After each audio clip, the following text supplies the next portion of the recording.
கஷ்டத்தை வந்து சிரிச்சுக்கிட்டே சொல்லிட்டாரு. கஷ்டப்பட்டதெல்லாம் கோவத்தில் சொல்லாமல் சிரிச்சுட்டு அதை ஃபுல்லாக சொல்லிட்டாப்புல.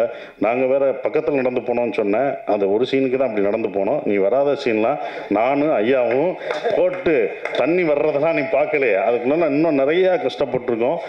மு. ராமசாமி ஐயாவும் நாங்களும் அவ்வளோ இது பண்ணுவோம், கஷ்டப்படுறோம். நீங்கள் எப்படி இன்றைக்கி என்ன பண்ண போகிறாங்கன்னு பேசுவீங்கள்ல. நானும் ராமசாமி, மு. ராமசாமி அவர் வந்து ஒரு ஈழத்தை நேசிக்கக்கூடிய ஒருத்தர். அவர் வரல, முனைவர் மு. ராமசாமி அவர் சொல்லுவார், நம்ம எவ்வளோ கஷ்டப்பட்டு போகிறோமே, அவங்க எவ்வளோ கஷ்டப்பட்டுருப்பாங்க, அவங்க தப்பிக்கும்போது இன்னும் என்னென்னா அனுபவிச்சிருப்பாங்க, அப்புறமா இன்னும் கொஞ்சம் போவோம்னு நமக்கு அப்படி தான் நாங்கள் பேசுவோம். இதே இடத்துல சார் நமக்கு இப்போ மூச்சு அடைக்கல, இப்போ எப்படி சார் இருக்கும் அப்படின்னு சொல்லும்போது அது இன்னும் எங்களுக்கு நல்லா பண்ணணும் அப்படின்னு தோணும். அந்த வழியெல்லாம் மறந்துடும் அவர் சொல்லும்போது. அவங்க பட்டதோட இதெல்லாம் ஒரு வழியா, ஏன்னா ஒரு ரியல் இன்சிடென்ட், அவங்க எப்படி தப்பிச்சிருப்பாங்க எப்படி போயிருப்பாங்கன்னு ஒன்று இருக்குது. அதை விட இது வழியாக எங்களுக்கு தெரியலை.